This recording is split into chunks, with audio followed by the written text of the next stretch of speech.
Awesome. Well, yeah, thanks, Dave. Thanks everyone for coming. That's a big turnout for midwinter. Usually we have these numbers early season, but we don't often hit 90 to 100 mid-season. So thanks everybody for showing up.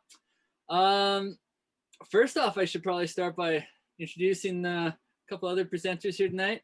First there, I see Zoe Ryan. She's from Sunshine Village. She's an Avitech up there working on the snow safety team and has been at Sunshine for, how long you been there, Zoe? Oh man, I think my first winter at Sunshine was 2014. So. All right, we'll give you 6 years then, and Zoe's here to help us tonight, guys. Just by she's been watching the Snowpack every day all winter, and they keep really good records up there. So she's our expert on the Snowpack and the layers and sort of what's been happening. And then also tonight we have Marcus Baranow joining us from Lake Louise. He is the Confessions of a Ski Bum. If you ever want to see his website, confessionsofaskibum.com. He's also the guidebook author that I bet at least 60 of the 90 of you have his guidebooks. So, hey, Marcus, how's it going? Pretty good. How you doing? Good. Marcus is going to help us out tonight, mostly just because he's been out ski touring a bunch this winter and has a really good grasp on, where a lot of people have been skiing, where they haven't been, what's been good, what hasn't been good. And with, years of experience in this snowpack and these mountains, he'll help us maybe piece together what's probably going to be good for weeks to come and kind of look ahead. And then we also have Joel calling in from the shop. I think he's mounting skis there. Joel, you there? How's it going? Yeah, no, I'm not mounting skis. I just finished a bunch of skis today. Tonight we're regluing skins. Yeah, we're out of skin glue, but sometimes we can do miracles with a couple of those. And then, yeah, it's not a crazy evening for teching tonight. A couple boots, but that's going to be after the call. Awesome. Well, definitely look forward to checking in with you just a little bit on where a bunch of the clients have been skiing, what's sort of been happening, what's been going on this year. And I know you've skied some fun lines already too, so it'd be great to hear about those too as we go. Man, yeah, I think that's it for, who's going to be joining in. And kind of the format for tonight, everybody, is just kind of sharing information. There's the bringing the clan together and the cultural side. It's always fun. But mostly tonight, I haven't been out in the backcountry for, almost a month now. I was in the Selkirks for most of the start of December and then had knee surgery. So now I'm looking at getting out in the next couple of weeks. And, we're going to walk through what most people would do when they start looking at going to the backcountry. So I'm going to be talking to my friends, looking at the bulletin, and trying to get the information I need to get back out there. And hopefully I'll show you what's going on and kind of how most people go about that. I could use some help though. So most of you see on the side there's the chat box. Definitely write messages there. Give me some questions to ask these guys, questions you might be thinking of. I can always back up and clarify what everyone's been saying. So, but it'd be good to hear from you that way. And if you're too shy to put it in the public chat box, just send it to me personally there. You can, instead of clicking on everyone, you can click on MTN Guiding. And that way you can get your message out. And then later we're going to go into some breakout rooms where everyone will have a chance to chit chat and catch up on what we've all been doing. So, the first thing I would do if I was, I am looking at going to backcountry, I've been checking out the bulletin for the last couple of days. And I was out of touch there for a while. So, I was interested to see yesterday it was considerable and they were looking at, decreasing things to moderate over the next few days. And, looked like there have been a lot of snow recently. That was kind of my big takeaway at first. And then looking today, I see still con mod. And, maybe there's been a bit more reactivity than we thought. So I'm definitely curious to hear, what people have been out there have been seeing and how those avalanche problems are actually playing out. So hopefully we come away with a list of, what the concerns are in the snowpack and then what that'll actually mean to my day going out. So yeah, I think the first thing I would do is check in with someone that knows the snowpack. So Zoe, the last time we met was December 1st, and I think there's been a lot of change since then. Maybe can you just give me like a little synopsis of what's been going on and what you guys have been dealing with? Totally, yeah. That's definitely fair to say. It's been a relatively busy month, I'd say, and I'll try to keep it short and not ramble on here, but I'll give you a bit of an idea of what's been going on, and feel free to chime in at any point if anything doesn't make sense or you want a bit of clarification. So let's start at the beginning of the month. In early December, we had a week of warmer temperatures and clear skies. And what this did for us is it buried a couple of weak layers. The first one being the December 7th layer. And that's a melt freeze crust that got buried from warm temperatures. And the second one we're calling our December 13th surface hoar layer. So that's surface hoar that was preserved on the surface and then buried. Following that, we had a couple of smaller storms come in mid-December, burying those layers. And after that, the next significant weather event was December 19th to 22nd. So in that time, we got quite a bit of new snow. At Sunshine, we saw almost a meter of new snow within those few days. And really important there, that storm ended with an upslope component. So what that means is it wrapped back around and came in from the east. So places like Kananaskis and Sunshine, more eastern side of the Rockies, got significantly more snow at the end of that storm. So take that, Lake Louise. So in that time, we had a natural avalanche cycle occur pretty much across Banff National Park. For us at Sunshine, going out and doing control work, we got into an area called the Wild West, if you know it. It's a tree line area off of Goat's Eye, and we saw some really interesting results within there. So we got a size 2.5 avalanche that failed on the surface hoar in an area called Peytos. And then we also had the feature called Wheelers go down to ground, deep persistent slab, and that was a size 3. And so that failed on that November 5th rain crust that we've been talking about in our last Snowpack talk. Yeah, maybe if I could just pause you there for a second. That was actually one of my questions. It's been not as cold a year as we often see. We haven't had those deep freezes. So am I right to say the snowpack's not as rotten and not as faceted as it might typically be mid-January? Totally. So for a Rockies snowpack, we've had relatively warm temperatures and really consistent snowfall throughout the month. And as far as deep persistent avalanches, we really haven't seen that many big avalanches on the basal facets or that November crust. Right, and you've been watching the InfoX and around the park. I'm sure. Have you seen? Have other people been seeing avalanches to ground, or was that sort of an anomaly? That one you were talking about. So that was a bit of an anomaly for sure. One other feature for us went to ground, and that's Fat Boy, which is quite a typical feature to fail to ground. It gets a lot of loading, and it's a very specific feature. But in that time, I can't think of any other notable avalanches that were reported that went deep to ground there. Yeah.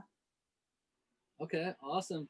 And that less faceted snowpack probably means that skiing around the rocks and everything is more supportive. People can probably get into more technical lines than maybe you could some years when it's just, unconsolidated facets. Yeah, absolutely. Things have been filling in pretty nicely. For us at Sunshine, a lot of our entrances are a lot more filled in than they generally are. So that's been really nice for sure. Yeah, Marcus, have you been noticing that, like some of the entrances off Ridgetop and some of those more thin areas are skiable this year, where sometimes they might just be facets where you're on the ground on the rocks? Yeah, especially like rockfall areas. So like the Boom Lake, I spent about 2 weeks in the Boom Lake area, and there's a series of they look like avalanche paths, but they're actually giant rockfall slide paths. So they're just pillows. It's 200-300 vertical of just pillow fields, and normally it's not a place I would go this time of year because you just break your tib fib. But right now, even with 2 feet of snow on these pillows, you can ski them quite well considering how shallow it is. The slide paths off Bell, sort of the same thing. you know, I still hit a few rocks here and there, but I mean, it wasn't like I was skiing on the ground in the snow, which is more typical for this time of year, right at the high alpine where the wind's really scouring. I think we'll get to it in a bit, but that might have changed maybe yesterday, at least what I saw. But I don't know about sunshine, but or up on the 93 North, definitely got a little bit more scoured. So I don't know if that's rapidly changing or how that's changing. And the other thing I like to note is 93 South, the deadfall areas, they look terrible from the road, which they always do. But because of the wet, heavier snow and the settling, you could pretty much ski back to the road without too much concern in most areas, where normally I'd be worried about sinking below a deadfall piece and again, breaking your leg or whatever. Yeah. That makes sense. And Zoe, like you were mentioning some of those, well, I mean, maybe we should just finish off on the wings. We were talking about the wind. The winds have been pretty intense. You've definitely seen some wind slab activity. And I guess my two questions with that would be, it sounds like below that wind slab, there might be a surface hoar layer. Are you seeing things actually go in the wind slab, or are we talking about wind slab above surface hoar? Are those two separate problems or the same? Yeah, so one more relevant topic to cover before I dive into that is we did have another layer of surface hoar buried around December 30th. So that's a relatively recent layer to be buried in our snowpack. At this stage, we're a little bit unsure if our wind slabs are failing on the surface hoar or just within the new snow. Yesterday was snowing and blowing pretty hard and we didn't have that much observation. And then today we were focused on kind of opening our inbounds terrain and like previously compacted terrain. So it's a little bit harder to interpret that. But based on the amount of new avalanches and the reactivity of them, I would suspect that some of them are probably failing on surface hoar for sure. You didn't have your loupe, your little magnifying glass out in the heavy wind yesterday? No, definitely not. Okay, then the other thing that I think is maybe a little interesting for everyone else, I was just talking to Zoe before we got started here, and even reading the bulletin, everyone was expecting the reactivity to be less as temperatures dropped here in the last 24 hours. And then you were saying today you didn't necessarily see that. So I wonder if you could tell us first off why that's the case. For people that maybe don't understand the correlation between dropping temperatures and decreased avalanche activity, and then maybe why we didn't see that drop off. Yeah, so dropping temperatures, you generally see a decrease in reactivity, and we did not see that today. We were actually quite surprised going out into uncontrolled, at least within this storm, uncontrolled terrain in a dive. We're still getting quite large avalanches, and looking in the backcountry, there's quite a few recent natural avalanches. And I'd suspect that the reason why it hasn't tapered off is potentially because it's failing on either surface hoar or near surface facets, which would have formed from the colder temperatures we had previous to this storm.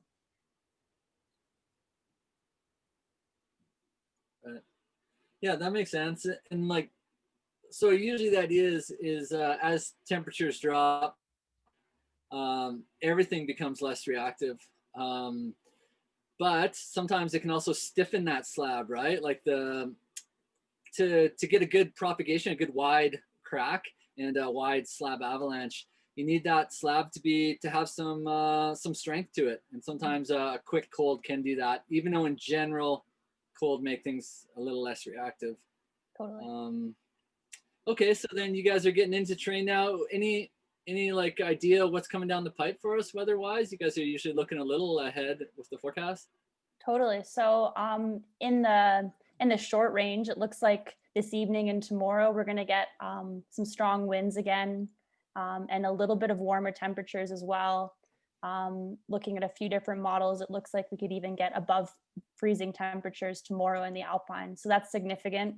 We could start to see an increase in reactivity again with our avalanches. And then following that in the long range, it looks like things are really going to start to cool down and we're going to start to get more typical January weather, like -20 temperatures and longer periods of high pressure and clear weather.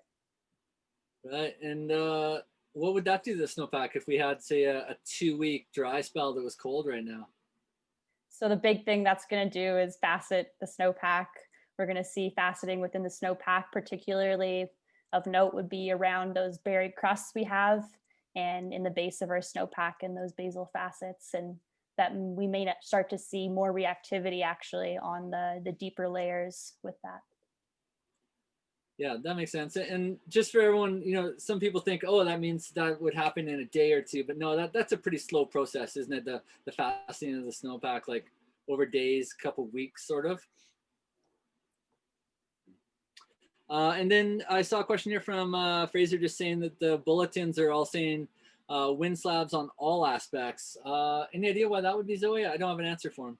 Yeah, so that's a really good point. I know that further north within the forecast region of Banff National Park, they saw significantly more snow.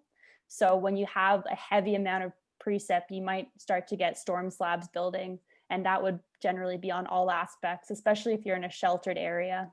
But then further to the east, we got a little bit less snow and a little bit more wind. So it's probably going to be more associated with lee aspects. Great, thanks. That all makes sense. And then anything else we should talk about before I talk to Marcus about kind of what's been going on in the park? Any other sort of noteworthy snowpack weather obs? Yeah, I think that's everything I have for you. Just to wrap up on those kind of persistent layers we talked about. We're starting to see decreased reactivity on the December 13th layer, although there was some significant avalanches on it at the past few weeks. And how far down is that? So that one is about 40 to 80 centimeters down, depending on where you are. And it seems pretty spotty on where you can find it, but there was a few notable avalanches on it recently, and definitely one to keep on the radar. And then again, the ones that have been buried more recently, we'll probably start to see them wake up as they get more load on top of them. Okay, so I mean, if I convinced you to go for a ski tour tomorrow, like what would we be avoiding and what would we be looking for? Maybe like, what could I talk you into doing tomorrow? Yeah, tricky question, Kevin, because it's a complex snowpack right now. Given the new snow we've had, I'd really be avoiding any wind-loaded features. And on the same token, I would be quite nervous about sheltered areas at tree line because of those very persistent weak layers. So yeah, I think that the main thing for me would be to be digging in the snowpack and trying to find those weak layers and trying to prove or disprove whether they're there. Okay, yeah, I mean, so if I had heard that from someone I trusted and then I was going out tomorrow, I'd probably be looking at terrain that A, wasn't wind loaded, and or B, was just mellow enough that I didn't think it was going to slide, you know, and for my first day back, I'm not going to understand all those buried layers right now. So I'd probably just be looking for something, you know, 30 degrees or less. And I'd probably be avoiding maybe the classic surface ore areas, which we don't usually talk about in the Rockies, which is surface ore is these crystals that grow on the surface of the snow on a clear, cool night. And they grow best where they're sheltered from wind and then protected from sun the next day. So that's why Zoe keeps mentioning tree line and just these protected nooks and crannies, especially at tree line. And so I'd sort of be on high alert for those two things. Does that sound right? Totally. Yeah, it sounds right. It's a bit of a tricky time at the moment to be getting out, and a good time to be on alert and looking at your surroundings. Yeah, and then that's pretty normal for January in the Rockies. You know, it's pretty rare that you're in go mode here at this time of year, but totally. Sounds like there's lots of snow at least. Marcus, you know, since we talked last in December, what did your month and a half look like, and what's been going on out there? Yeah, so I'm getting a breakout room invite. I just pressed the wrong button. I apologize for interrupting there. Don't go running off to the breakout rooms there, folks. Yeah, so since December 1st, most of early December, spent most of it on the 93 North. I spent one day like in the Slate Range, so Boulder Pass area behind the ski hill here. One day in the Sawback Range up on Helena Ridge, and then one day in Nereo Glades, so at Kicking Horse Pass. But most of it was spent on 93 North. It was skiing pretty good. It's mostly powder skiing. We got pretty high up around 2,700, some longer descents after a while, once we built our confidence. The last 2 weeks of December, I skied almost exclusively at Boom Lake, one day at Taylor. Snow there was really great. There was zero wind the whole time. It was snowing 3-4 centimeters every day. So it was pretty wild. It's just perfect snow actually. And that was right after, so the day we skied at Taylor was the day right after the big storm. We were able to pull out, some size 1, small 2s pretty easily, like without like very, very touchy, just simple ski cuts, getting close to a roll and it just goes. And then after that, it healed quite quickly in that area. I don't know about other areas, but around the Boom Lake area, it went from like super touchy to we built up our confidence skiing pretty much whatever we wanted.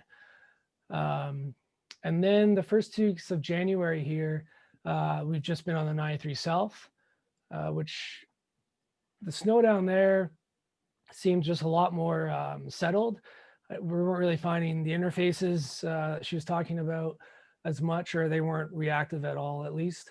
And we got some pretty big stuff. We skied from the top of Hawk Ridge, 1,200 meter descent. We're skiing a lot at the Simpson Burn. And then I did spend one day at Apollo the other day, which was almost like a shock because I hadn't been to 93 North in a while. And there was just, everything was facets. Like the top, like foot of the snow was just very sugary. There was mixture of these weird sun crusts in the upper facets on the south facing micros. And there was like a lot more wind, like wind hammered layers within the snowpack, not necessarily on the top, but definitely just below the top. Do you think that just is a factor of being like where you're talking about there, Apollo is, windward, so it gets scoured with some of those big winds, and south facing, yeah. So a shallower, whereas those spots you were talking about 93 North are mostly protected from those winds, and maybe that's why they were deeper and healthier snowpack. Yeah, for sure. I think it's the winds definitely around Hector, and then you also have a giant glacier there, right? So it's probably a little bit cooler in general, and then also the Wapatink if the winds are coming off that. So it could be quite a few degrees cooler just in general, and then the winds come in and hammer it, and then if it's getting some sun here and there, just a little bit more mixed. Whereas, yeah, the places we were skiing on the 93 South just didn't seem to have as much wind in general, like where I went. I'm sure someone on here was skiing tumbling, so we can ask them because there's about 100 cars there all the time. I heard it was pretty good there too. And then, yeah, today I went to Bow Summit, just did a single quick lap. Mostly went there just to have a look, drove up and down the highway a little bit to see what's going on. Definitely saw some action as far as avalanches are concerned. On observation, a pretty nice sized one went. I got some pictures, but yeah, it's like a west facing windward. So when that question with Fraser was asking like, well, why is it, shouldn't westerly features be, not part of this problem? Like we're seeing off the ground avalanches going on windward slopes. So it's probably very shallow, had facets, even though we haven't seen as many facets because it's windward. And then that warm, wetter snow dropped on top of those facets. And then with that coldness, like you said, it really firmed up quickly. And now we're seeing results of that. And that was like filling in like there's these two sort of like terrain trappy gully systems right from Beau Summit on observation, and one of them filled in the half pipe feature. So normally you could ski this half pipe and you could get up and you're skiing quite big walls, and that thing is now filled in. So it's not a small avalanche at all. It would be a deep burial. So even though it came out of a pretty shallow area, but yeah, that was my last month and a half there. Well, I want to come back to one thing, but first maybe we should just decode a little bit of that for some people. Sure. So windward versus lee. Windward is just the side that the wind comes from. Lee is the side it deposits its snow on. So if you have a snow fence, the windward side is the side that's scraped bare. The lee side is the side that has big snow drifts. And so when we were talking about Marcus skiing in a few areas that were sheltered in lee, deeper snow, windward, probably a shallower snowpack. And that takes us back to the faceting, which is really just colder temperatures weakening the snowpack. And that happens more the shallower it is. So shallower areas are going to be more faceted. And so that just sort of wraps up why Marcus was finding certain things in two different spots. And hopefully that decodes it. Let us know if there's questions with that in the chat box there for sure. And Fiona, we'll come back to you in a second with your question in the chat box too. But Marcus, the other one I wanted to ask you was when you said you were skiing around Taylor Lake, you were causing avalanches on any slope you approached, and it was really dramatic. And then it started to heal. Like a lot of those super touchy problems will heal as the day goes on. But you kept saying we gained confidence. Maybe like how is it you knew things were getting better? It wasn't just because you were skiing really well and you're like, oh, I'm skiing great, my confidence is awesome. There was a process you were going through there, right? Yeah. So try to quickly go through it. Basically, right after the storm, we went to Taylor Lake. There's this ridge there that have a bunch of steep chutes. So my plan there was to skin up the ridge and basically see what I could kick off the ridge from a safe location, because I want to see how reactive that was. And it was super reactive. So I was like, okay, like I have high confidence that this is definitely going to avalanche. So, we skied some really dense trees basically that day. And then we skied the luge run out of Taylor Lake. And then the next day we went to Boom, because there on the far east ridge of Bell, it's very gradual, it's highly forested, but there's a few little laneways that you can ski. So we went up there and just to see, well, what does this look like now? So basically we went up there and we skied some more trees, and we saw avalanche off the eastern aspect of that ridge that had run during the storm. So it's like, okay, so here's some more information. This slope here went during the storm and it's like kind of half reloaded. So that released mid-storm. Now let's go see some dense trees. And then the next day we went back and we went to the same spot, like exact same spot again.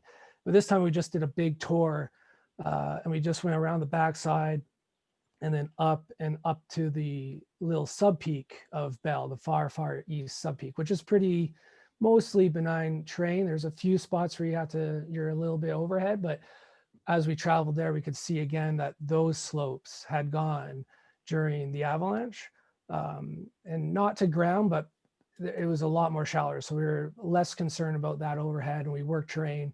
So we did a big recon day, spent about 8 hours just basically skiing, touring, not really skiing, as much terrain as we could to gather as much information as we could. The day after that, we went back to the same spot again, skied a similar slope, pretty like non-avalanche terrain other than maybe a little isolated small pockets that were maybe, living room sized or driveway sized, where if we did trigger something, we were, confident that, okay, that's not big enough to bury us. It's an isolated slope in non-avalanche terrain, but here's a little pocket that we can sort of get a feel of, is it still reactive? Is it not reactive? So basically we spent about a week moving up into bigger terrain very slowly and trying to gather as much information as we could before we committed to something that could potentially kill us, essentially, and like true big avalanche terrain. And then after about 7 or 8 days of skiing stuff that we felt we can control based on just the small size of the isolated avalanche terrain and it not going and not seeing those problems, then we moved into some of these larger paths off Bell. And then we skied a bunch of those during the week. So that's sort of, yeah, it's like it's a lot longer process than I think a lot of people sometimes do. I don't know. Yeah. And so, I mean, to condense, most people are, if we're lucky, we ski a couple days a week, or 1 day a week. And I guess maybe if we were to condense that process a little bit, you just have to start with a much more conservative goal. You're like, I think this is safe. Let's choose something a little more conservative than that. We go out for the day, and then hopefully you were talking about some of those up tracks you were making and some of the places you were going, and hopefully you find little slopes, whether it's a 5-foot tall slope or just a rollover on a pillow you're skiing by. And as you kick at them, trying to act like a skier touching them, if they're breaking and propagating, around your skis, well, that's pretty good confirmation that the avalanche problem exists there. And if it's not, maybe you are starting to gain confidence. And if you continue to get good feedback like that through your day, and then you've chosen the conservative line, that's probably the best way to do it in 1 day. Would that be a reasonable synopsis? Yeah, for sure. I mean, I always tell people, like, when I'm looking for clues, I'm not looking for clues to get into bigger terrain. I'm looking for clues to tell me to go home. I think like 1 red flag for me is more important than 20 green flags. So if I'm in an area, or for example, a traverse, if I'm working in terrain, I just have no clue because I'm on a 7-day traverse, and now I have to commit to the slope where I have a workaround that's going to cost me 3 or 4 extra hours, which on traverse is a big deal if you do that every day. I'm looking for the red flag that says like, hey, no, like do the workaround. If you're day tripping and you only get out once or twice a week, you're going up the slope and you're doing a skin track, and between your skin, between your switchback, that thing releases. That's right there is like, well, I'm not going into, I'm probably not going to ski something that's could kill me or injure me. So I'm really looking for those red flags, and I'm searching them out. I'm not trying to ignore them either. It's like, where can I find a red flag? Like you said, like, oh, there's a nice little roll or cornice. I'll go and kick that cornice from a safe location, probe it and stuff, and then be like, can I get this cornice to go? Can I get that slope to go? Even though the slope's very small, as long as it has the ability to show me what I need to see, I'll kick that thing over. And if it goes, then red flag, no thanks. Thanks for letting us in on your thought process there. Like, I think that makes sense. And for people that maybe don't tour all season, that really is how you gain confidence and can start working into the runs you hope to ski. But then in the last month, Joel, you have been skiing, or at least I know you got out for at least one mission. Like, you skied a couloir off Emerald Peak that has a rappel in it. So that's as committing a line as you can possibly ski. So maybe can you tell us the process of getting to the point that you have that sort of confidence? It's interesting. Like, thinking like going back to what Marcus says, we've been talking with like, people on the coast and people in Utah, and like people are like, be careful. There's something really dangerous happening right now, like in Salt Lake City. And they're like, no one's familiar with this. Like, it's really, really scary. And then they're like, it's called a deep persistent weak layer. And then we're like, what do you mean? It's just normal. But, I think like, we mentioned that last year, and I remember very well when like you were explaining, Kevin, like at the talks with Marcus, and like when you're like into like warmer snowpacks with like more snow, it's like more like a time thing. Oh, you wait that many, days, and then like it settles, and bam, you can just center punch everything. But I think like the kind of mentality here with like being used to skiing deep persistent like weak layers is to really kind of like, oh, there's new snow, let's see how that new load reacts by itself. Then let's just like ski some, like, you know, like Marcus is saying, let's ski some like easy terrain. Let's see how that goes. Let's see like how the weather, you know, heals it or makes it worse. And then as you kind of gain confidence, then you kind of like, you know, feel kind of like you can progress to maybe some more involved skiing, right? But that doesn't happen like in 48 hours, like if you're going to ski like, you know, 6 meters of powder in Whistler, right? That kind of stuff takes a long time, and you're going to see that. Like it's kind of funny. Like it's always like, so it's you know, there's a storm. Well, it snowed like yesterday, the day before, like it stopped at like noon yesterday or something. So like, you're probably not going to see anything interesting, or like, you know, some like everybody's going to ski 3, so like 4 or 5 days. And then like someone's going to like start kind of going the Alpine a bit, and you're going to kind of see that kind of process happen again. And every time there's a bit more snow, that's kind of what happens, right? And I think like patience here is the key and the name of the game for sure. But yeah, I really like that idea of like, oh, there's more snow, scale back the like risk level and the involvement, see how that all reacts. Then you kind of progress back up as you notice that stuff's getting better. And I think like, you know, Marcus skis a lot more than like all of us, probably like all of this shop here together. Like, I think there's also a lot of information you can gather. And one of the things we tell a lot of beginners is like, even if you don't ski, look at the weather. And even if you don't ski that day, look at the forecast.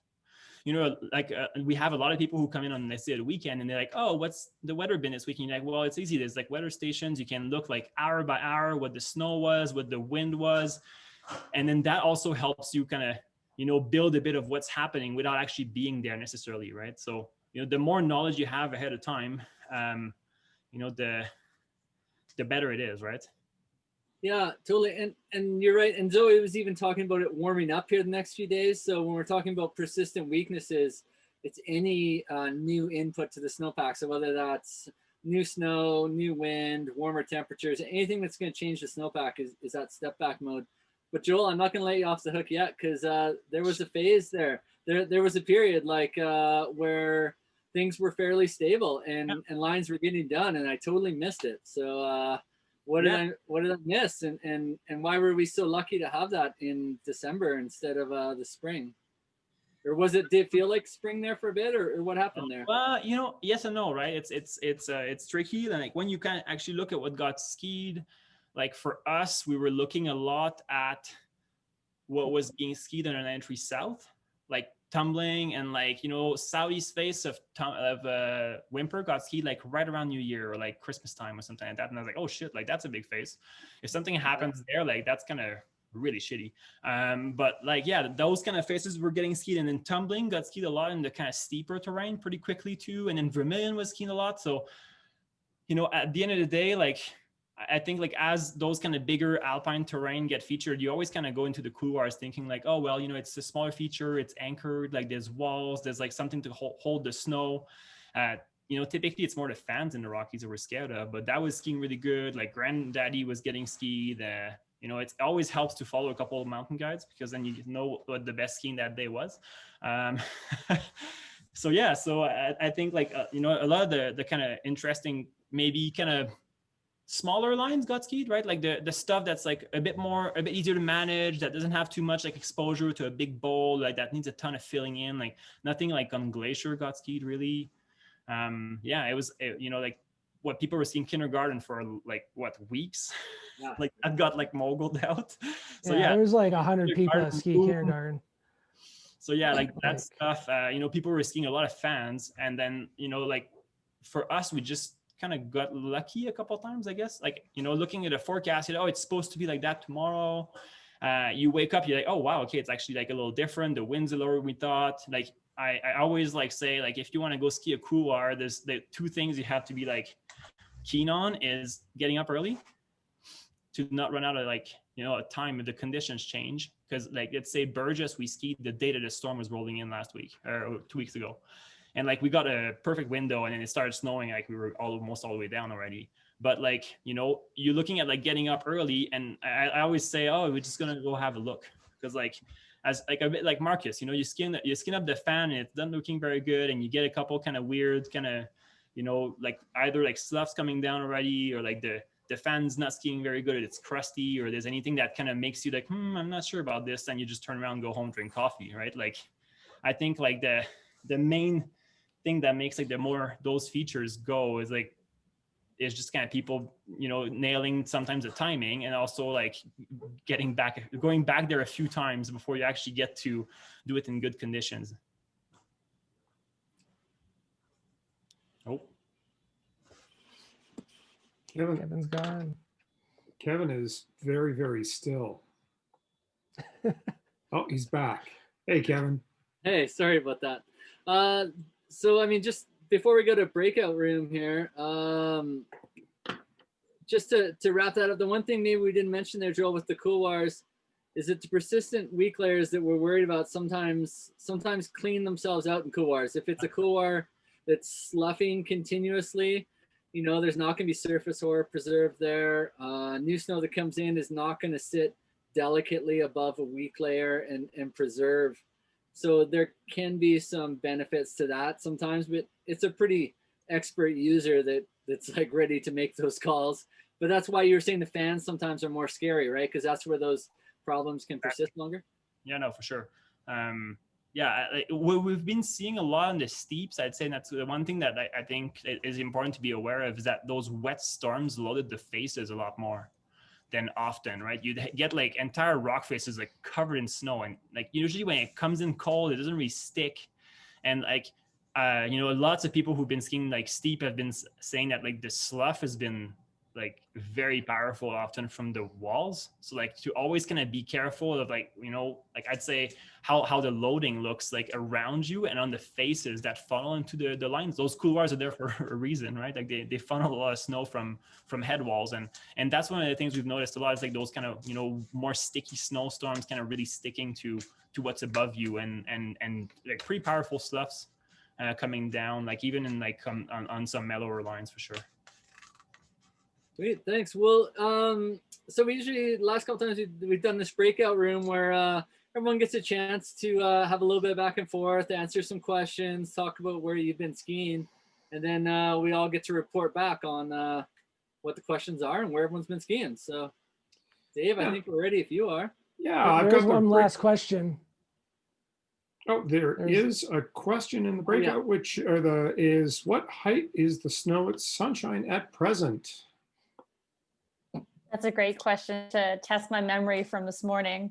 We're sitting at about 150 centimeters at Sunshine at about 2,200 meter elevation. So pretty good for January. Great. Hey, before we go to breakouts, I have a question for Kevin. Kevin, you're a guide. Do you have a color printer? A color printer? Yes. Which cartridge runs out first? The yellow one, because all the waivers we print have a yellow banner across the top. Okay, so we don't have a waiver here on the Snowpack update, but I'm going to remind everybody that backcountry skiing does involve risk, and don't substitute tonight's advice for your own prudent, well-informed decision making. Your mileage may vary, and remember what your mom says about being a dumbass. Okay. So with that, I'm going to send everybody to the breakout rooms. Here we go. Thanks, Dave.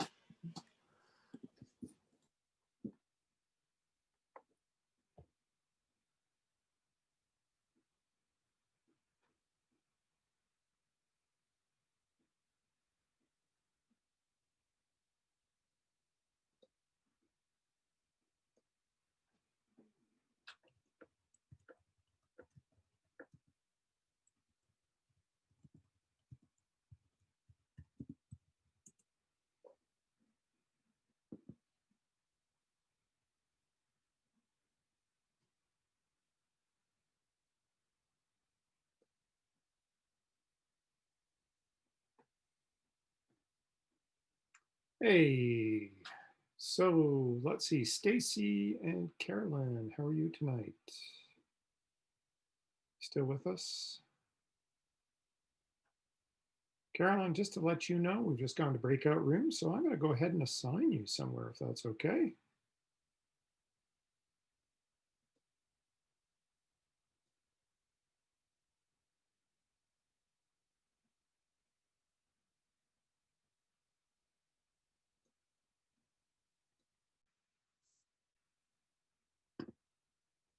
Christian, you're all by yourself, man. You okay? Yeah, all good. Just chilling, waiting. I am going to reassign you to a room because you're all by yourself All in right, that sounds room good. there. Okay, so just give me a minute here, and I'll just make sure that we get you lined up with a better spot. Just a second. No problem. Thank you. We're in room 6 here, eh? That's right. Okay, just give me one moment.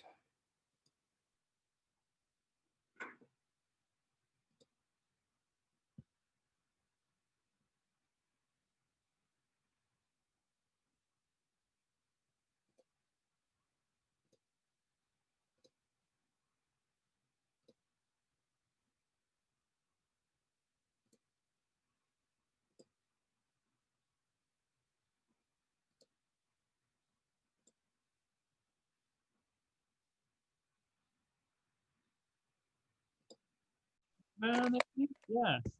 Yeah, hey there, Joel. I'm thinking that Carolyn would maybe like to be assigned to a different breakout room. Yeah, Bart, do you have anything with more people? Because I know I get that request a lot. It's always the breakout room that Joel's in. No, I'm teasing. Carolyn, just give me a second here, and I'm just going to move you to a fresh room. Okay, bye. Okay, see you in a sec.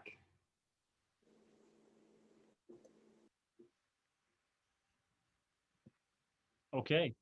Okay, can, I like- think I've got it. I'm just checking here to make sure she's got someone to talk to. Joel, I'm going to send you down to room 17 if you're okay with that. Good with that? How's it going tonight? Good, yeah. Doing some painting. We got a fresh wall. Nice. It's shaping up. We got 100 people on for tonight. Be good, yeah. Yeah. Okay, here you go. Thanks.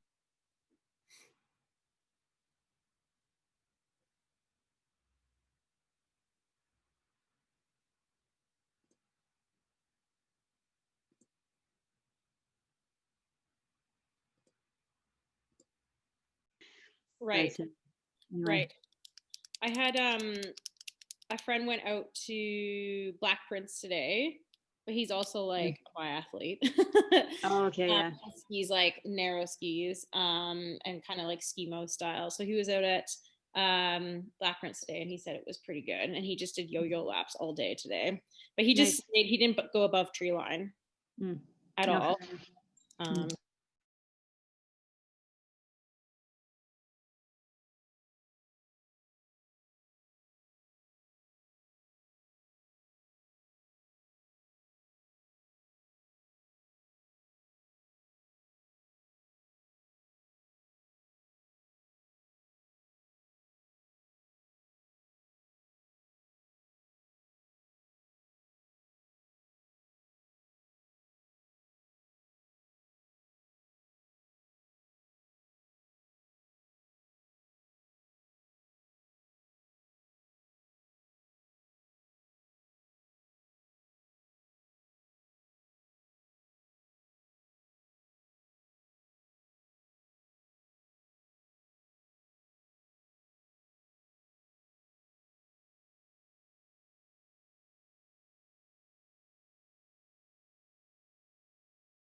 Loaded slopes, stepping down to some deeper instability. So, be wary of the wind kind of redistributing a lot of the snow. So yeah. Okay. Okay, well, thank you. Yeah, you'll be able to rewatch the first hour, hopefully like in the next day or two. Great. And I'll keep my eyes open for your replay. Yeah, for sure. So thank you. No worries. Bye. Ciao.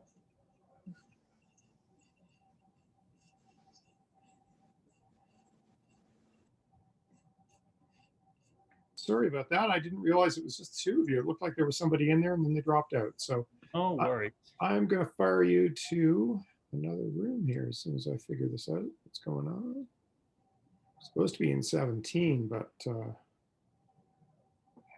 I hate Zoom some days. Spent most of my day in it. Okay, I am going to fire you into see where we got a 2. Send you into 12. Cool.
Yeah, once somebody's in the book, or once something's in the book, like then it's just like, oh, it's an official line, or I don't know, Yeah. makes it official.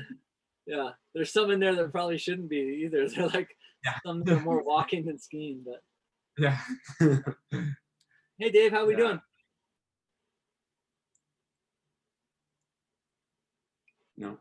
I should know how to use the mute button by now, but apparently I don't. Hey, I was just dropping in to see if you wanted to maybe wrap up the breakout rooms. We've got people that are dropping off and stuff. So I think so, man. Yeah. Why don't we regroup with everybody? And,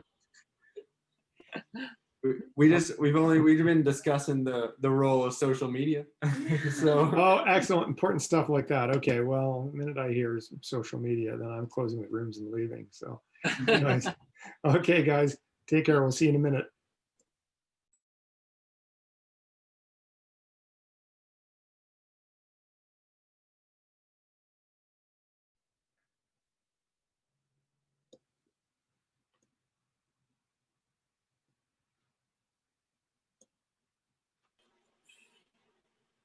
all right. So do we need to give everyone a minute to get back, do you think, Dave, or is that happening pretty 30 quick? or 40 seconds of to leave and gonna get automatically back here. Yep. So yeah, just give it a couple more minutes, Kevin, and then I'll give you a chance to kind of wrap up or share anything that you learned. And then Joel, don't forget to give us maybe a few minutes about what's happening at the shop right now.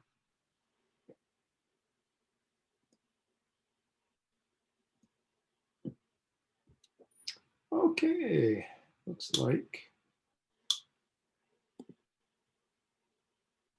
Looks like we've got everybody back. Nice.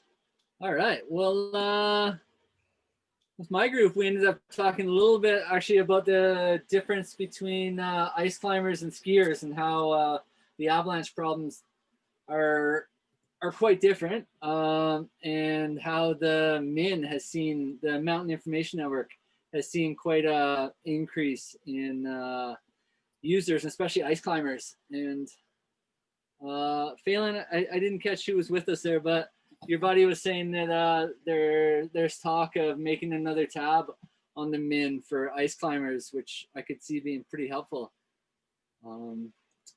Anyone else? Joel, Marcus, Zoe, you guys, anyone have interesting questions or conversations coming out?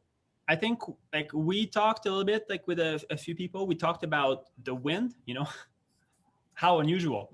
But we talked about the wind, and I wanted to maybe like one of the things that I was going to maybe point out earlier is the winds have been super kind of variable. Like Marcus was saying, the 93 South didn't get anything on days that like if you were on the Parkway, you'd get a lot of wind, and Kananaskis was getting wind when, you know, other places were not. And, you know, every time we end up kind of talking a bit about the Avalanche Canada app, but there are weather stations that you can look at on your phone. And always like having a look at the weather stations and what kind of winds they have been recording is definitely a good habit to have. And I think this is one of the reasons why the 93 South got so you know, popular, is like you would look at Bosworth and Vulture and it was pretty windy, and you'd look at Simpson and Stanley and you'd have about like half as much wind overnight or over the last couple of days. So yeah, like the weather stations and the app is always a really, really good tool to plan your day and to see if maybe like the place you went or that you plan on going is like, you know, oh, let's change plan, or oh wow, like we lucked out, like it wasn't windy when the forecast was calling for it. So yeah, the wind speed at those weather stations is always a really good tool. Right, and the best way, at least around here, to get those is just to go to the Avalanche Bulletin, the Parks Canada Bulletin, and then click on the weather stations. There's a link for them right on the bulletin. Marcus, you guys have any interesting discussions out of your group? No, I got paired with my neighbor here, so you know, we chatted about where they're skiing. They were asking where some good long, like easier moderates ski runs. I was explaining kind of how, you know, a lot of these like longer, what we might call a blue or black run at the ski hill, you know, they might be really great, but they definitely carry a large burden for responsibility in the avalanche problem. You know, things like, you know, I skied like Emerald Slide Path, you know, perfect, I think is a pretty known example. Like, you know, if you're skiing it from the col there between the sub peak and the summit, you know, it's not, it doesn't feel like big terrain if you're in a ski hill. But it's definitely, if you've seen an avalanche come down there, I've seen ones almost reach the lodge, I mean, with timber in it and stuff. So, I mean, it's huge consequential terrain to be in, even though the skiing doesn't feel like it's, you know, so much a big deal. And yeah, I skied a 1,200 meter line off Hawk Ridge the other day, beautiful snow. Doesn't feel like it's gnarly terrain, but you know, if this thing goes, it's gonna be just monster avalanche. So, you know, skiing, I guess the point is skiing difficulty versus avalanche safety is not always the same thing. So yeah, right, like you can be on a 12-degree slope, but it can be the run out of a massive avalanche path, and that's sort of the case with Emerald Slide Path. So that's at Emerald Lake Lodge. Lots of people go out and ski. It's a really popular run. But like Marcus says, it hits the lake and it puts timber through the ice of the lake. Avalanches come down with that much force, you know, maybe not every year, but most years. But you're right. If you were just skiing the bottom of that, it wouldn't feel, you know, you don't see where the avalanches start from on that path really. And but I mean, I suspect a lot of people on this have taken their AST1. Hopefully people can recognize when they are in avalanche terrain and when they aren't in avalanche terrain. If not, that's the first skill you should go out and get, guys, before you listen to us talk about layers and facets. the first skill you should be getting is just knowing when you are and aren't in avalanche danger to start with. And the easiest place to get that is on your ST1. Zoe, how about your group? Anything interesting there? Yeah, I was talking with Adrian, who's actually a ski patroller at Nikiska. So getting a little bit of beta on the Kananaskis region there. And we were just kind of comparing and contrasting the differences between Sunshine and Nikiska there. His big surprise is that there's been quite a bit of wind this season so far. And another good point to that is that they haven't seen the surface hoar layers the way that we have at Sunshine. And a lot of that is in part to the amount of wind effect they get that generally destroys those layers. So Kananaskis really hasn't been reporting any avalanches on surface hoar. And he was in the Black Prince area today, and again, wasn't seeing any buried surface hoar below the wind slab. So it's a good point. Sweet. Oh, that's awesome, Beta. Thanks, Adrian. So, I mean, we're getting close to the end here, guys, but what we'll hope to do here for the next little while is just talk a little bit about where things are going. Joel's going to tell us about where the shop's going, what's going on there. Marcus, hopefully we can talk a little bit about, what sort of skiing we're thinking of for the next month or two, like kind of the process of where we're going. And Zoe, hopefully we can talk a little bit about what we think the Snowpack could do for the next little while. But I thought maybe we'd start with Marcus, because Marcus, I anticipate that for the next week, a lot of people are going to go ski Boom Lake and Bell, because you've been preaching about how good they are already, and everyone's going to follow you. But I'll just say one more thing. The reason it sounded good to me was the one run you were talking about was big boulders below, and those sound like big anchors to me. So basal facets, some of those deeper snowpack layers maybe aren't going to be as big a concern there, as opposed to a big planar slope that's on really smooth surface. Would I be right? I haven't been there, just the way you talked about it. Yeah, I mean, I actually went back 2 days ago, I think, 2 or 3 days ago, after not being there for a little bit. And we were even seeing wind effect, very light wind effect in the trees. So pretty dense trees. It definitely changed a bit from when we were skiing like perfect, unaffected powder. So one of the reasons we sort of haven't been there in the last couple of weeks was because with this sort of slight change in weather, we thought, well, it's not, this is it. Like near the end of the year, we were sort of calling, here comes a little bit more wind in this area, and we're seeing a little bit more, and we're sort of done with this area. We'll move on to a new area. So, I mean, not to say that you couldn't find good skiing over there, but I don't think it's going to be as good as, say, the last 2 weeks of December for the Boom Lake area. I think it's changed quite a bit. We're moving into a high pressure system. Oh, yeah, go ahead. Well, so you were saying 93 South then is actually looking in better shape than usual. And I've heard that, like, seriously from a dozen people that, usually to me, 93 South is an area you go a little later in the year, because when it's shallow, it's usually kind of rotten, and there's all these stumps you trip over, and it's just like, it's not very good skiing usually in the first half of the year. Although the last couple of years there's been some exceptions, and it sounds like this is one, is it? Yeah, I mean, it looks a little nasty. Like you go to Simpson Burn, which is near Vermilion Crossing, and you look at that lower slope and you go like, no way, like you're not going to want to ski there. But it's really not that bad. It's just so much more supportive than normal. Like you're saying, like generally speaking, you have like, a fallen piece of lumber, and then underneath is air. And so that air traps some more, like the warm air is coming off the ground, heating around the lumber, and it's faceting out. So it's like cooking the snow to release all of the moisture and breaking the bonds down. So then you have the snow around that tree, and you come skiing and you fall into the hole and break your legs. And that's like pretty typical, November, December, and then in burns, there's so many different issues that people, I don't think, realize about burn skiing. There's stumps, high stumps. So generally speaking, you have these high skinny stumps that are almost like pointed. that don't get the same kind of like volume on top of them. The volume usually sheds and falls into the stump. So as they get covered, you're skiing, and so here's your stump, and you're skiing down this deep in the snow, and then you hit the stump, but you never see that stump. And the stump is usually quite hard because they've been almost like petrified, not quite obviously, but with the burn, the wood gets very hardened. So there's those kind of issues. There's obviously the deadfall, which I already mentioned. And then there's also on burns, you have the spikes.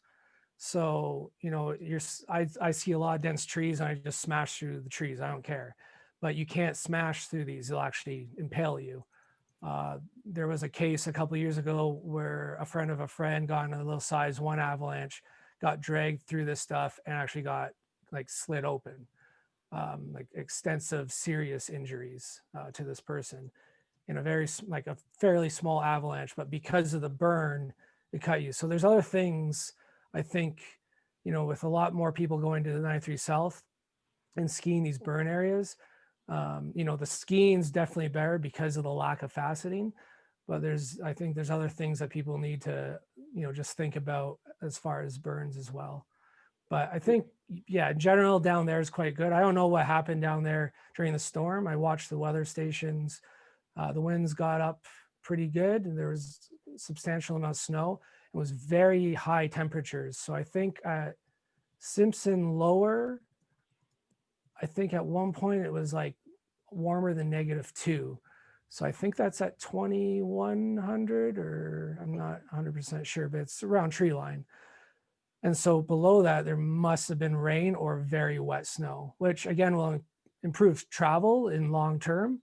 I just don't know what's happened to it, you know, yesterday, basically. So what are you looking at? Like, what are you thinking for the next month? Zoe had thought, you know, obviously forecasts are fallible, but you know, if we're going to go into a cold snap here, Marcus, you know, 2 weeks from now, what are you going to be doing for the next month, do you think? So we're like, everyone wants to know that, eh? So to be honest, right now I'm traveling. So I've reset basically, like to go back to your previous question before the break there, you know, you said, well, how do you build confidence? Like now I have no confidence again. You know, I have very limited observations. Today I saw some stuff, and the stuff I saw didn't inspire me to build confidence. I just saw lots of red flags. So for me right now, it's mostly about staying out of avalanche terrain. I'll probably try to get to some ridges or somewhere I can do those little experiments where I'm in a safe area to see like, oh, can I cut this, you know, 10 by 10 isolated, nothing slope around a whole bunch of non-avalanche terrain with no overhead? You know, can I get a positive, and I don't mean positive like a good, but a positive result, like can I positively make this avalanche? And so really for the next week, that's probably what I'm going to be looking. I'm going to be looking to build that confidence, mostly staying out of avalanche terrain unless my confidence grows quicker than I think it will, and trying to do these tests and trying to cover different areas. So I'll probably do a day, you know, one day in the Snowpack, one day in 93 South, one day, you know, 93 North, one day in Lake Louise, and just see what's going on and try to correlate that to the avalanche bulletin, to what my friends are seeing, what I'm seeing people report on the MINs, and try to build like a bigger picture for myself to then try to get into something that's actually fun to ski. So yeah, it's a pretty boring answer. That's okay. We're going to meet in another month and hopefully have a better, something hopefully more fun for us then. But I mean, just getting that mindset of going out into the mountains and enjoying a walk and enjoying finding these terrain and everything, that is a good mindset to cultivate at certain times in the Rockies. So that's awesome. And Zoe, like we already talked a little bit about, we're going to see a cold snap eventually. If it's not this next few weeks, it's going to happen. Traditionally, it's not a huge snowy time for us right now. I don't know, like what's your guys' mindset at the ski hill here or maybe on your weekends going out into the mountains? What are you thinking for the next month? Where are you going? Yeah, so like Marcus was saying there, in the short term, it'll probably be heads up and assessing the snowpack. In the long term, that cold snap could actually help to kind of decrease the reactivity of these wind slabs that we're dealing with and start to improve the avalanche conditions. So we're kind of waiting and seeing where that goes. Long term, like 5 days to a week. Yeah, so long term, not being that long, really. Long term, like in the next week, those cold temperatures could really help us out. So we're kind of seeing where that's going to go.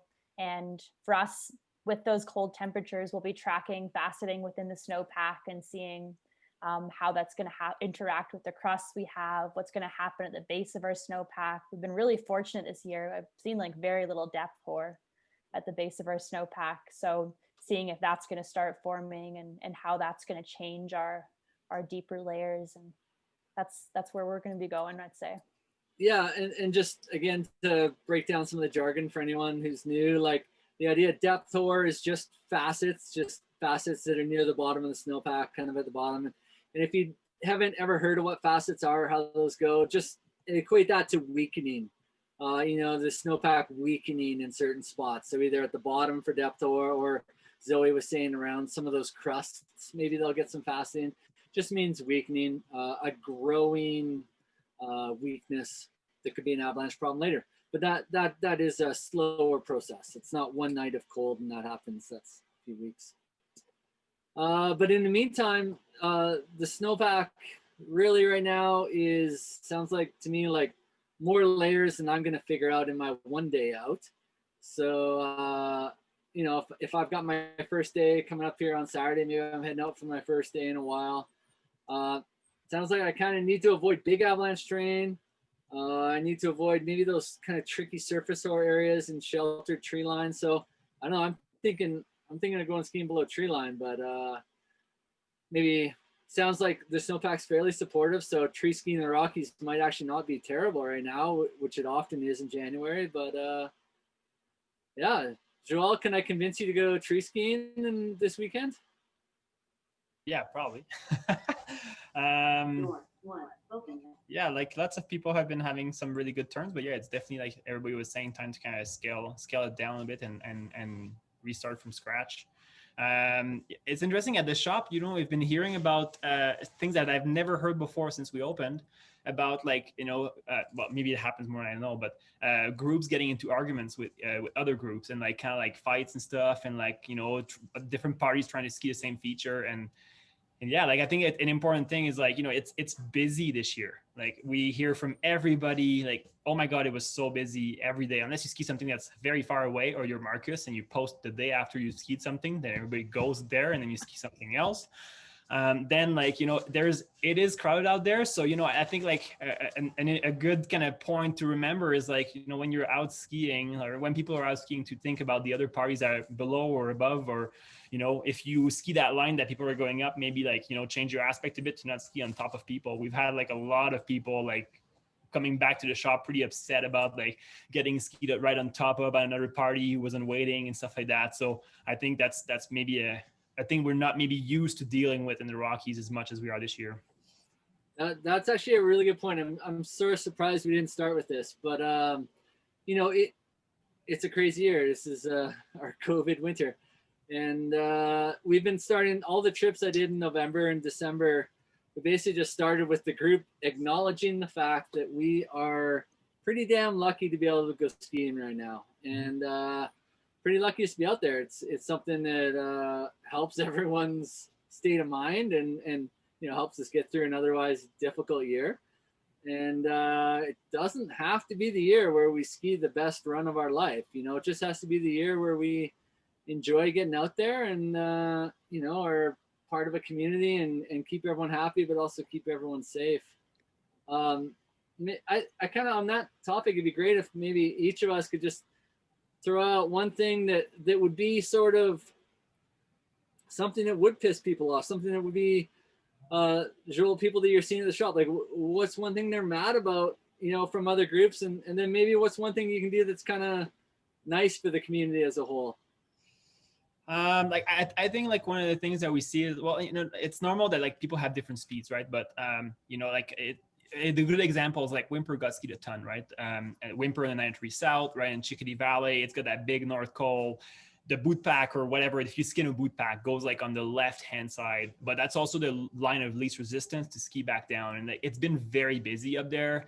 And like, you know, there's a way you can actually avoid the skin track by skiing like skiers left, which might not be quite as good or might be a bit steeper, but like, you know, kind of being mindful of that. Like when you get to the top of something and there's parties below you, even if your plan A was to ski the skin track or like, you know, that kind of stuff, maybe like, you know, wait for the party behind if they're not that far off, or like change a bit your, like what you're planning on doing to make sure that you don't, you know, that would be really, really stupid if someone caused an avalanche by skiing without a party and buried everyone. Because you're a lot more nimble on skis on the way down. So or just fell. Like if someone just if you just blow a turn and take out a group on the skin on the up track, that's not okay. Yeah. And then, you know, is there anything the opposite of a don't do? Is there a do, a good etiquette, or did I just say do? I think like, you know, it's been a difficult year, and it's okay to be nice with each other, you know, and like instead of passing people and like looking grumpy and trying to like beat them, like let's like, you know, talk about where you're going and, you know, oh, what are you guys doing, and like coordinate it, right? If you went to the same place. I love that. Yeah, totally. The first words out of your mouth should always be, "Isn't this a beautiful day?" And then go from there. Yeah, that's awesome. How about you, Marcus? You got like something that's maybe like against backcountry etiquette, or maybe a story you've seen, and then the opposite as well, something that's good? I think the one of the ones that really sticks out in my mind this year is I was talking to John Walsh about when they skied. They skied what we're calling junior high couloir. It's like not high school, but the straight one. I don't know if it has other name. But they went to go ski kindergarten, and they went over there and they got to the fan, and there's a group about halfway up. So they said, well, we'll go over to the looker's right and we'll ski a lap on the fan and see if they're topped out, and then maybe we can then go up. And then they skied their little fan lap, and they looked, and the group was still slow, or slower than a bunch of skimo racers. And then they went and did this totally different couloir, right? They just said, well, we don't want to climb below these people we don't know, and we don't know their skill level, and we don't know anything about them or what their goal is or anything. So they went out of their way to not boot in a couloir. And then it really stuck out in my mind because the next day I spent 2 weeks there, and I'm looking across and watching all the traffic on this wall. And the next day there was like, I think 4 groups, like there's 4 groups climbing at the same time in kindergarten. And it just brought me back to the time when I got hit by a cornice right at the top there, and went 300 meters down in a size 2. And I just remember, like, you know, if there was 10 people in that couloir when that happened to me, you know, like half these people would be dead. So with couloir skiing, anytime I see like 20 people or 10 people or, you know, more than one group in a couloir that can kill you, I think that's something, you know, you get to the base of that, you just pick something else. And I think when John was saying that to me, I was like, that's like really respectful, like, you know, for everyone's safety, you know, like the climbers and the people and for your own safety. So that's sort of a bad and a good example, I guess. Couloir Oh, that's skiing. awesome. Yeah, I was talking to some ice climbers earlier, and you know, that's the ice climbing. You get there and someone's already there. Oh, you go find another climb. Yeah. But just maybe to counter that a little bit. I mean, I don't even want to, because these are great points. But there was one day a couple years ago where I had a group of clients below the Granddaddy couloir on a day when we watched 12 people ski it in 4 different groups. And you know, everyone's like, "Oh, this looks crazy. They shouldn't all be there." But actually, no, they dealt with it really well. 2 groups teamed up together and went together and skied it together while 2 other groups waited. They climbed it at different speeds, but the 3rd group waited for the 4th, and then they skied it. It wasn't good skiing by the time you were the 4th group down, but they dealt with it in I think a really great manner. So it can be done well, but for sure, yeah. but yeah, you have to start with this idea that everyone's safety is in everyone's hands if you're all going to be working together like that. Yeah, How I about think you, it can Zoe? be done, but I think it's tricky, especially COVID. So sorry. Zoe, how about you? You got something that's maybe against etiquette for backcountry use and something that's maybe good? Yeah, I don't know if I have a negative so much, but maybe it's just the way I'm spinning it. I think that information sharing is really great this year. There's not a lot of operations reporting, or not as many as there usually is. And all those min reports are really, really helpful. And I guess the negative of that is that you shouldn't shame people based on their ability or their knowledge, and any report is good. It doesn't matter if you can speak the jargon or if you can say the right words. If you're able to post a report of where you were in the day and put a photo up, it's really helpful information. And yeah, there should be no shame in sharing where you go and trying to save secret stashes. We're all kind of out here doing it together. I love that. And I think even on like the like personal level too, you bump into people in the backcountry, like Joel was saying, it's been busy. You're going to bump into people. When you do, just be like, hey, where are you guys going? We're going here. You don't have to be, the most experienced backcountry user ever. It's fine. There's room for everybody out there. And but there is a little bit of increased safety in that feedback. You hear, oh, we were over there, but it was actually a little more wind loaded than we thought. We came over here, or hey, we're going because we think this might be good. That all those little bits are nice and they're helpful. So yeah, absolutely. Don't be shaming people or being like, that's a stupid idea. We're going over here. Those are all, that's good. And we want to encourage that information flow. Totally. Yeah. Any information is good, and it doesn't matter your knowledge level or your ability level. Totally. Well, then just to finish up here, really, before Joel will come back and talk about the shop here in a sec. But Nick had one question on here just about whether Parks Canada, I assume because they're the ones that make the avalanche bulletin, I think that's why you're asking, Nick, whether or not Parks Canada goes out to do a lot of what we call fracture line profiles, or whether they go study previous avalanches. So an avalanche happens over here, did they go the next day to study what happened? And the answer is like, not as much as you might think. Usually the observation of the avalanche is enough of, that's the information they're hunting for. And there is good information to be had by inspecting avalanches that have happened. For those of us that are, out there learning personally and trying to learn, it's a great spot to get information. You dig a snow profile nearby in very safe terrain, and you can equate, oh, that slid over there down 40, and I see here in my pit that down 40 is this layer, it behaves this way in my test. That's awesome learning. But no, like an avalanche forecaster, maybe that's looking at a whole region, a whole mountain range, maybe isn't going to spend their whole day going to inspect an individual avalanche. It might be better for them to see, oh, that went, looks like through my binoculars, it's down 40. So it's almost surely on this layer. That's probably the information you need. But Nick, I see what you meant in the min on the 9th. I think maybe there was a min where they did a fracture line profile on Hector, and it was really interesting and good learning for everyone. And so yeah, just to finish that one up. And then I also see that Fraser's stash at Boom Lake is obviously no longer secret because Marcus blew it. And just wanted to do, Marcus, yeah, actually that was on my list. So could you actually, Marcus, just talk a little bit about some of the access issues in the park? That's always such a big deal with climbers, but I think we as skiers need to start thinking more about some of those access issues. Yeah, so I'm sure most people are aware, but I just want to go over it because it's just another opportunity. I'm just going to share my screen here. Oh, I'm not allowed. Oh, you should be. Just hang on a second here, Marcus. I'll just double check and make sure that. Marcus, happens. before you get that, maybe can you talk about parking at Sherbrooke? Yeah, so parking at Sherbrooke, I was mostly ignoring it, that whole area this year because I just didn't want to deal with it. But basically, for some reason, the Divide Lodge has shut their parking lot.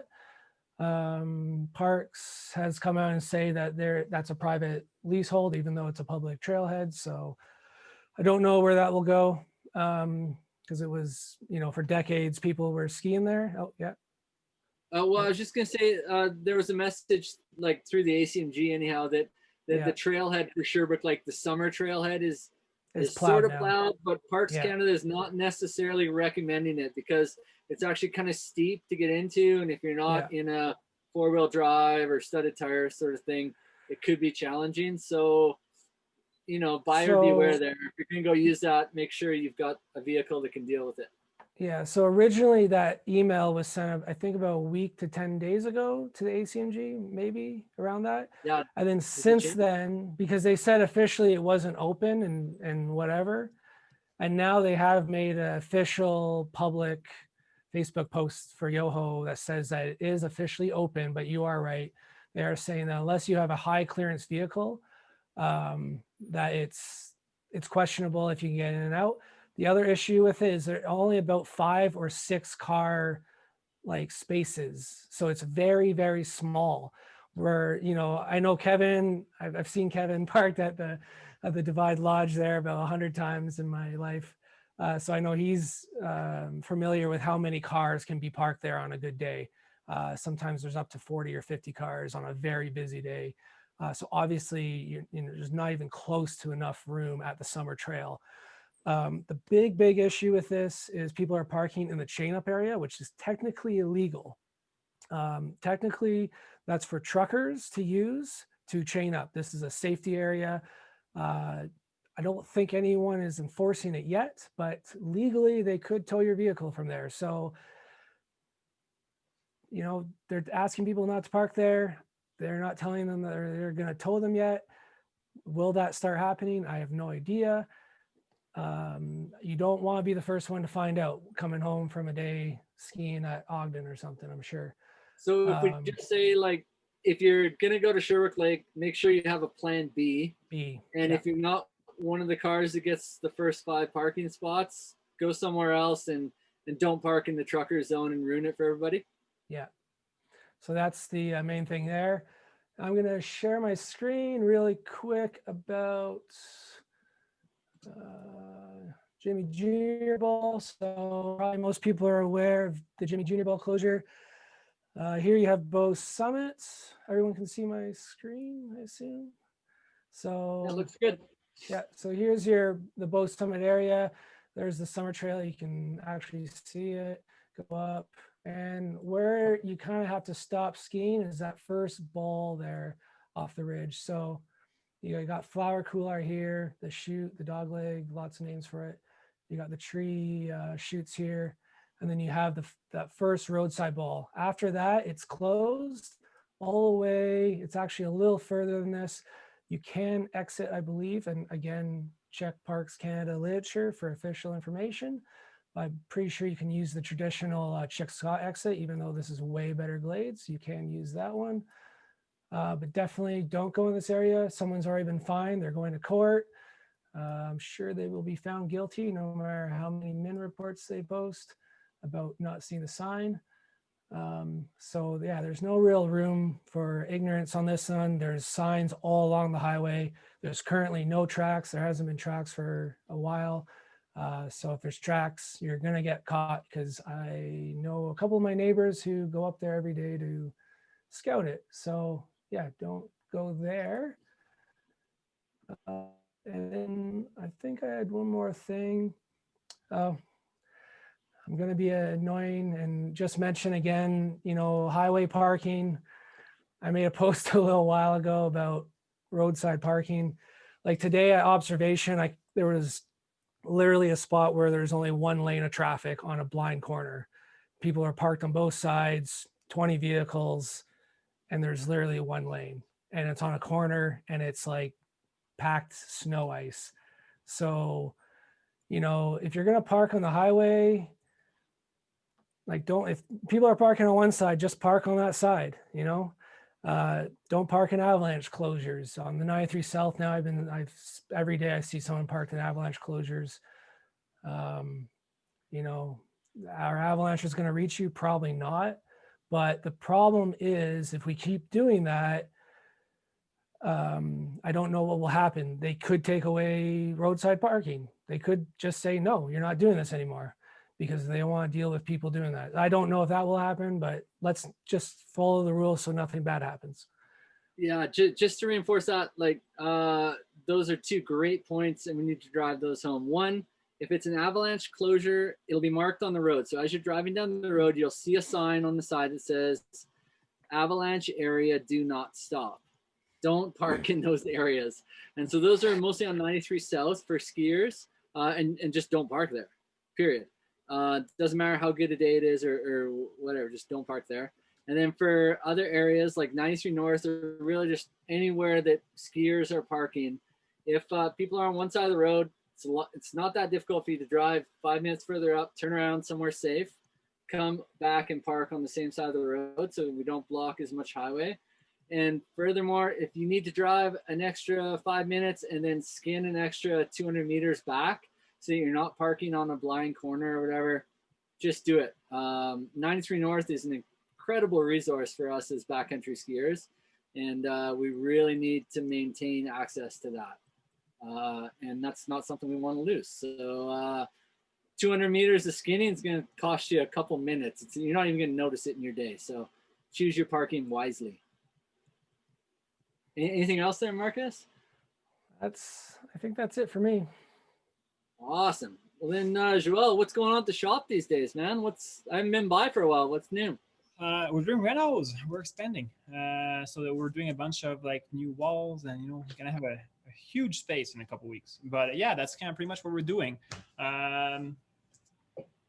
The staff is skiing a lot, so we usually get pretty good beta. We're lucky. I don't ski that much. I ski once a week right now, so better than that first talk when I said I hadn't been out yet, I think. But yeah, we get to ski a little bit, and we're starting to run out of everything, like I said last time. But yeah, no, it's it's fun. Everybody's super stoked. People are like skiing a ton. It seems like most people we talked to had or are having great turns, or were having great turns till very recently. So I think it's a cool winter. It's a great season where for quality, like the ski quality. And I think it's cool to see everybody enjoying it safely. We've been chatting with some of the parks people, saying that they haven't, like, the rescue side has been like relatively kind of quiet for skiers, which is fingers crossed that it stays that way. But yeah, it's fun to see everybody just get some great turns and get out there and ski some cool lines and or some or a lot of beginners out there just like getting their first season and being like, I didn't know it was that cool. So yeah, it's awesome. Nice. Anything product wise, anything cool there that I need to come check out? Or no, but if you want the reglue right now, it's gonna have to wait a while because we're out of glue. But yeah, no, avalanche safety, I always tell people, like, if you want to like a mountaineering ski in March, we have a lot right now, but usually it's like, as soon as like it kind of turns to like spring, it's like, 2 weeks, we have nothing left. So, plan ahead for your gear that you will need, and also your services, skin reglues, boot stuff and everything. Don't wait till it's like complete chaos in the start of the glacier season, and like do it now and plan ahead for the spring, because we are getting a lot of very frustrated people who are like, I need skins today, when we sold out 2 months ago in what they want. So yeah, just like, plan ahead. All the retailers are the same way right now. So we're doing our best to like get the most inventory we can. We're talking with like Monos and Outside and Vertical and whatnot. And, everybody's doing their best to bring stuff in, but there's not a lot of stuff to bring in. So, be mindful of that and yeah, maybe plan ahead. So I should be buying my super lightweight harness and crampons and ice axe right now for the spring. I thought you only skied really big skis and heavy gear. I do, but I make up for it by having a really light harness and ice axe. Oh, cool. The Alpine string. Yeah. Awesome. I think we're pretty close to wrapping it up then. I mean, from MTN Guiding standpoint, I mean, it has been a crazy year for avalanche courses, which is awesome. Like at least 4 times as many avalanche courses as usual for us this year. And so that just means we keep opening them up. Usually we're done avalanche courses by mid-December. We're now sold out until February, but we have some just opened up in February. So if people are looking for that AST one we talked about earlier, mtnguiding.com is where you're going. And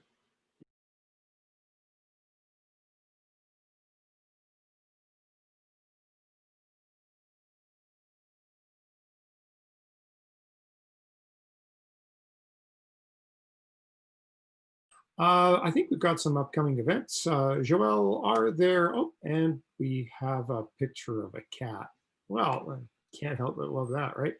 Joelle, are there any events coming up at the store that people might want to sign up for? Ski days, running, anything like that? It's okay if you say no. It's COVID, you know, not much to do. We can't even make coffee for people right now. It's really sad. But yeah, there's I think we're going to post a February date for a backcountry guided day. There might be a skimo race. We'll see, but there might be a skimo race at maybe COP. We don't know. It's like really tricky right now. Other thing, Norquay has an up track to the top of the American chair. So there's a season pass. I think it's like $100 for a season. You can skin as much as you want during opening hours. Do all your fitness laps. You can smash some big lines in the spring. If you also feel like avalanche terrain is not for you, there's a bunch of options. You know, we were talking with Zoe last time about the Sunshine, kind of allowing. Thank you to everybody at Sunshine for that, allowing the uphill traffic on the ski out and a lot of their green runs. So yeah, we'll see. We might have events, or maybe we're going to end up in a lockdown like Quebec and Ontario. I heard Kevin is especially excited. Is it true that you got a skin suit for Christmas, Kevin? No, I didn't mount a... That's funny because I was just on Ski Uphill and the only skin suit they have left is small. I was looking at one. It's small. It's really small. Hey, Joel, can you tell us, can you clarify that Norquay up track though?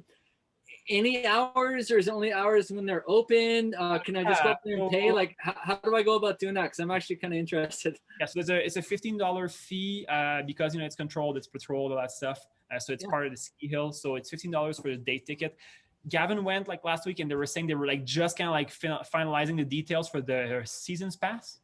The one thing I think that they're asking is that people skin during opening hours, so that there is like a patrol, you know, like, because getting injured in the middle of the night when there's no one there is not great for the hill and for you. So yeah, during opening hours, I think the season pass is going to be like around 100. I'm not super sure what it is. And the skin track starts on the left-hand side of the sled, like that tubing kind of lodge. And then goes up towards North American. They just ask people who skin to not park in the main parking lot if it's like, you know, a weekend, just because it's busy. Park in the parking lot that's a bit kind of closer to the junction there, right on the left when you go towards the tubing. And yeah, that's it. I think, you know, Sunshine still allows it for free, and it's awesome. And lots of people will be enjoying that. And I know that a lot of people go at night, and I don't know quite how that goes and stuff, but yeah, like I'd say, you know, just like stay intelligent out there.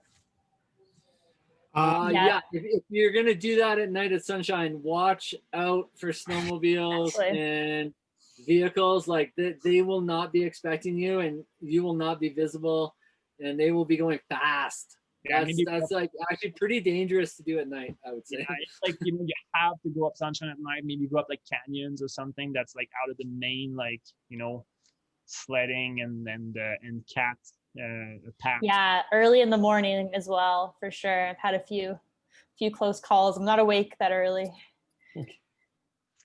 I think Karen and I are talking about another Zoom event. We're talking about inviting ACMG apprentice guide Michael Shinkarik and ACMG guide Eric Reddington, I think is his name, helicopter pilot based out of Nelson. We're hoping to do an evening to talk about ways to reduce your carbon emissions footprint as a backcountry skier. So I was fortunate enough to have a chance to interview them and do a brief online piece for Backcountry Magazine a couple of months ago. Michael in particular, he's a real spreadsheet geek, but he's got some great advice on ways that you can reduce your personal footprint as a backcountry skier. So just working with Karen to set up a date with the boys, and we'll make sure to put that up on Facebook. And of course, we'll be announcing a date for our Snowpack update for February pretty soon. So with that, everyone, I'm going to suggest that maybe we finish up tonight. Again, special thanks to Kevin and Zoe and Marcus, and to Ski Uphill for hosting tonight's Snowpack update. Thanks so much for joining us tonight, and we'll talk soon.